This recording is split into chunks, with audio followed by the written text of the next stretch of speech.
প্রিয় শিক্ষার্থীরা, তোমরা সবাই কেমন আছো? আশা করি সবাই ভালো আছো। আমি আবার হাজির হয়েছি তোমাদের কাছে নবম দশম শ্রেণীর ফিন্যান্স বিষয়ের কিছু পড়া নিয়ে, তৃতীয় অধ্যায়ের আপনার সময় মূল্য কিছু অঙ্ক নিয়ে। আজকে আমরা দেখব অর্থ সময় মূল্যের 4টি সূত্র দিয়ে 4টি অঙ্ক। আশা করি তোমরা মনোযোগ সহকারে সেগুলো দেখবে। তো চলো শুরু করা যাক আমাদের অঙ্ক। প্রিয় শিক্ষার্থী, এই তোমাদের তৃতীয় অধ্যায়ে অর্থাৎ সময় মূল্য তৃতীয় অধ্যায়ে 5টি সূত্র আছে। আমরা এই প্রথম 4টি সূত্র দিয়ে তোমাদেরকে 4টি অঙ্ক দেখাবো আজকে।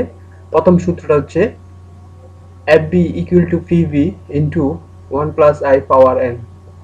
FB মানে হচ্ছে ফিউচার ভ্যালু, PV মানে হচ্ছে প্রেজেন্ট ভ্যালু, I হচ্ছে সুদের হার ইন্টারেস্ট, n হচ্ছে মেয়াদ। তারপরে এখানে একই রকম PV মানে হচ্ছে প্রেজেন্ট ভ্যালু, M একটা নতুন শব্দ পেলাম আমরা, M হচ্ছে চক্রবৃদ্ধি সংখ্যা। তো শিক্ষার্থীরা এই 4টি সূত্র তোমরা ভালোভাবে দেখে নিবে। তাহলে ফিউচার ভ্যালুর 2টি সূত্র আছে, ফিউচার ভ্যালুর 2টি সূত্র, আর প্রেজেন্ট ভ্যালুর 2টি সূত্র আছে।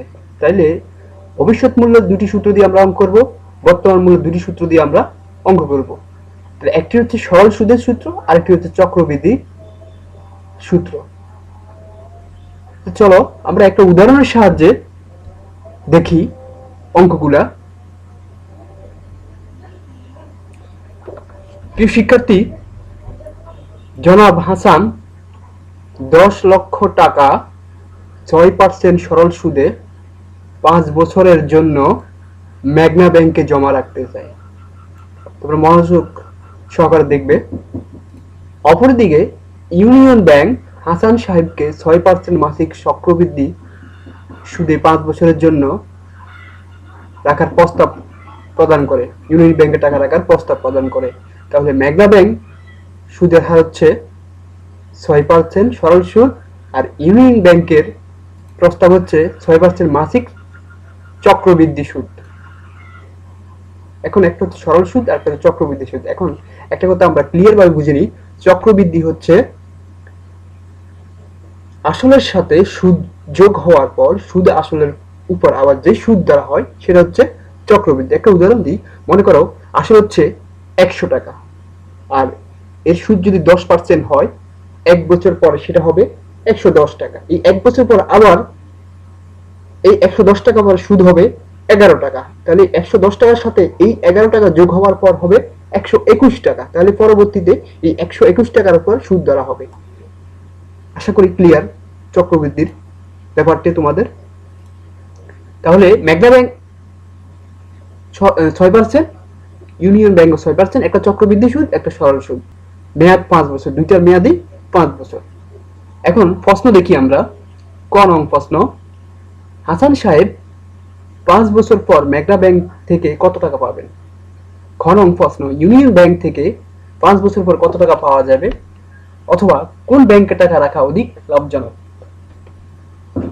দুটি ব্যাংক, দুটো সুদের হারে একই, একটা চক্রবৃদ্ধি একটা সরল সুদ। তো আমরা এখন দেখব ক নং প্রশ্নের উত্তর দেখব আমরা। এই দুইটি প্রশ্নের জন্য সূত্র হচ্ছে 1 এবং 3। 1 নং ফিউচার ভ্যালু, 3 নং ফিউচার ভ্যালু, একটা সরল সুদ একটা চক্রবৃদ্ধি সুদ। তাহলে আমরা ক নং প্রশ্নের উত্তর সমাধান করব। শিক্ষার্থীরা তোমরা একটু খেয়াল করো, আমরা মেঘনা ব্যাংকের অর্থের ভবিষ্যৎ মূল্য নির্ণয় করব।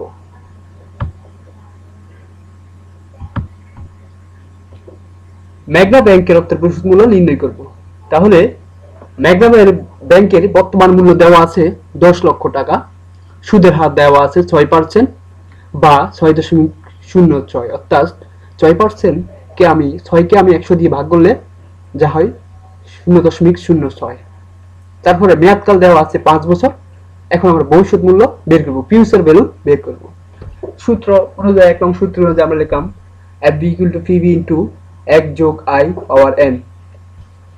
তো PV প্রেজেন্ট ভ্যালু 10 লক্ষ টাকা, প্রেজেন্ট ভ্যালু বর্তমান মূল্য 10 লক্ষ টাকা, এখানে লিখলাম আমি।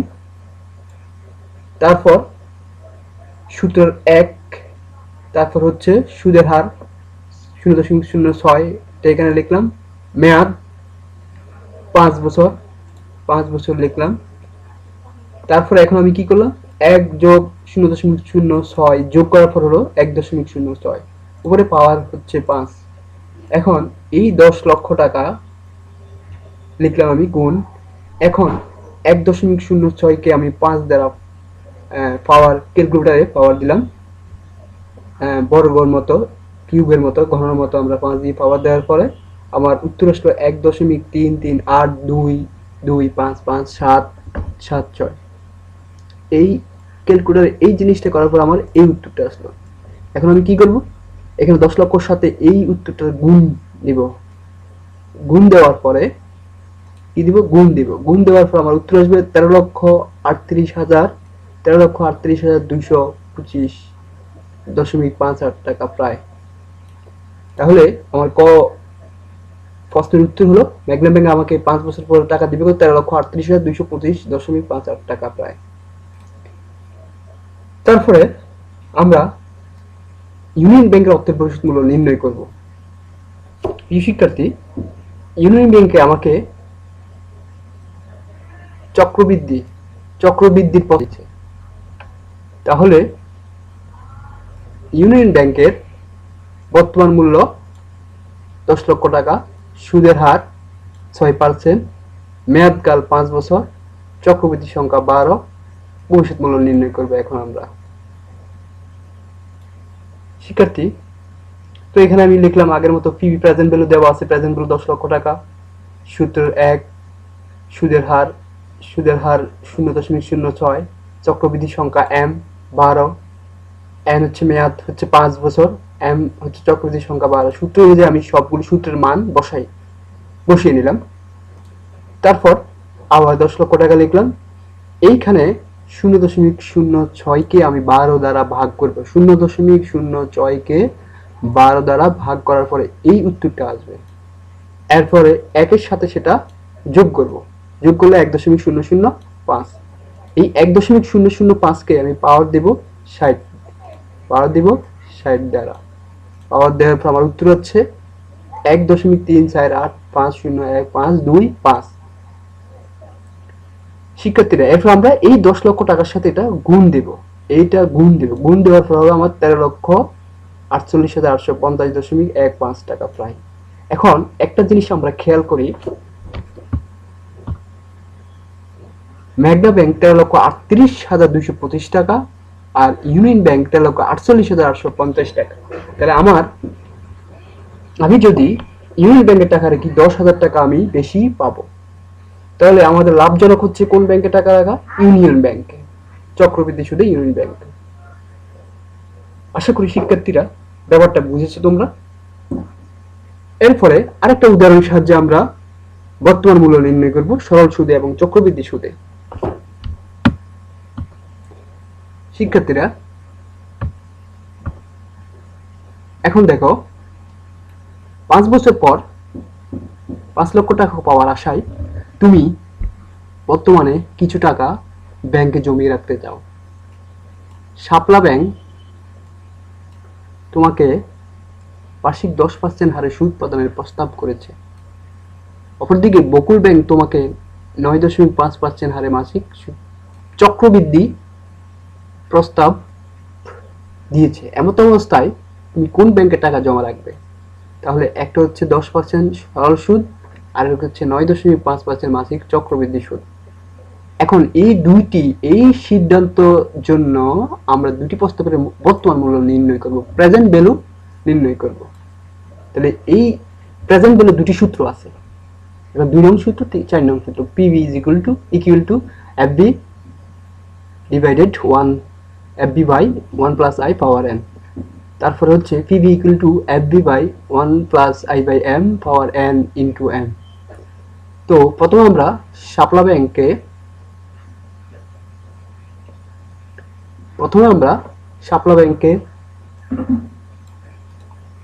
বর্তমান মূল্য প্রেজেন্ট মূল্য নির্ণয় করব। তো এখানে সূত্র অনুযায়ী এখানে মান দেওয়া আছে, ভবিষ্যৎ মূল্য দেওয়া আছে 5 লক্ষ টাকা, সুদের হার দেওয়া আছে 10% বা 0.10, মেয়াদকাল দেওয়া আছে 5 বছর।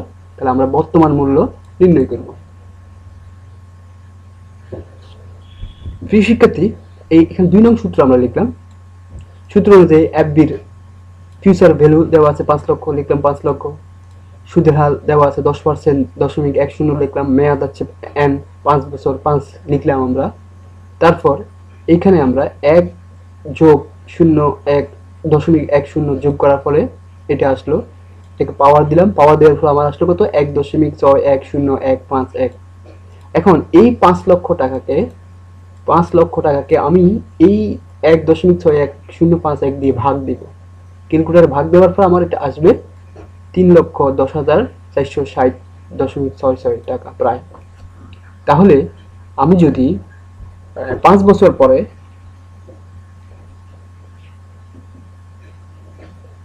আমি যদি 5 বছরে 5 লক্ষ টাকা পরে 5 লক্ষ টাকা পেতে চাই, বর্তমানে আমাকে টাকা জমা রাখতে হবে শাপলা ব্যাংকে 3,10,460 টাকা এখন জমা রাখতে হবে। তারপর আমরা দেখি বকুল ব্যাংকে কত টাকা জমা রাখতে হবে আমাকে। এখানে একই ভবিষ্যৎ মূল্য দেওয়া আছে আমার 5 লক্ষ টাকা, সুদের হার 9.5% বা 0.095। অর্থাৎ আমি এই 9 সুদের হার যাই থাকুক তাকে আমি 100 দ্বারা ভাগ দেবো। ভাগ দিলে যেটা আসে এটাই বসাবো। তারপর মেয়াদকাল দেওয়া আছে 5 বছর, চক্রবৃদ্ধির সংখ্যা 12, বর্তমান মূল্য নির্ণয় করব। শিক্ষার্থীরা একটা জিনিস ভালোভাবে খেয়াল করবে, এখানে 9% হারে মাসিক, 9.5% হারে মাসিক চক্রবৃদ্ধি প্রস্তাব দিয়েছে। তাহলে যদি মাসিক চক্রবৃদ্ধি প্রস্তাব দেয় তাহলে চক্রবৃদ্ধির সংখ্যা হবে 12। যদি অর্ধবার্ষিক চক্রবৃদ্ধি প্রস্তাব দেয় তাহলে হবে 6। যদি একত্রৈমাসিক চক্রবৃদ্ধির প্রস্তাব দেয় তাহলে 4, চক্রবৃদ্ধির সংখ্যা 4। তাহলে এখানে মাসিক চক্রবৃদ্ধির প্রস্তাব দিয়েছে, তাহলে চক্রবৃদ্ধির সংখ্যা হবে 12।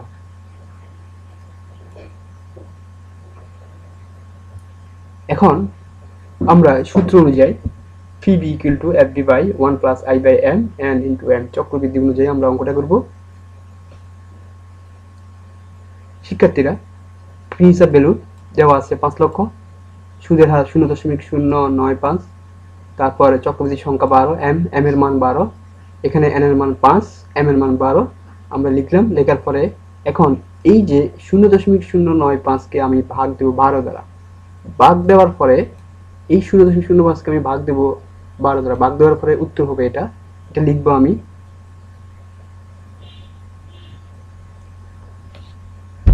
এটা এখানে লিখবো আমি, এখানে লিখলাম। তারপর এখানে এই যে 5 আর 12 গুণ করলে 60 হবে পাওয়ার। এরপর আমরা এই দুটো যোগ করব। এই দুটো যোগ করার পরে হবে 1.00791666667। এরপর এটাকে আমি পাওয়ার দিব 60 দ্বারা ক্যালকুলেটরে।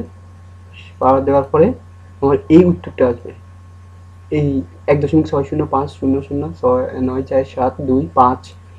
এখন কি করবো আমি? এই 5 লক্ষ টাকাকে, এই 5 লক্ষকে এই নিচের এই সংখ্যাটা দিয়ে ভাগ দেবো। ভাগ দেওয়ার পরে আমার উত্তর হবে এটা 3,11,524 টাকা। শিক্ষার্থীরা একটা জিনিস ভালোভাবে খেয়াল করো, শাপলা ব্যাংক 3,10,000 টাকা জমা রাখতে হবে, তারপরে বকুল ব্যাংকে জমা রাখতে হবে 3,11,524 টাকা। যদি আমি 5 লক্ষ টাকা পেতে চাই 5 বছর পরে, তাহলে আমাকে কম রাখতে হবে শাপলা ব্যাংকে। এখন দেখো তোমরা, 5 বছর পর 5 লক্ষ টাকা পাওয়ার জন্য শাপলা ব্যাংকে বর্তমানে 3,10,460 টাকা 60.66 টাকা জমা রাখতে হবে। অন্যদিকে ইউনিয়ন ব্যাংকে 3,11,524 টাকা জমা রাখতে হবে। তাহলে আমার দেখা যাচ্ছে কম টাকা জমা রাখতে হবে আমার শাপলা ব্যাংকে। কম টাকা রাখলে আমি 20 টাকা পাবো। সেজন্য ফলে শাপলা ব্যাংকে টাকা রাখা আমার জন্য লাভজনক প্রস্তাব। ধন্যবাদ শিক্ষার্থীরা। আশা করি এই অঙ্কগুলো তোমরা ভালোভাবে মনোযোগ সহকারে যদি দেখো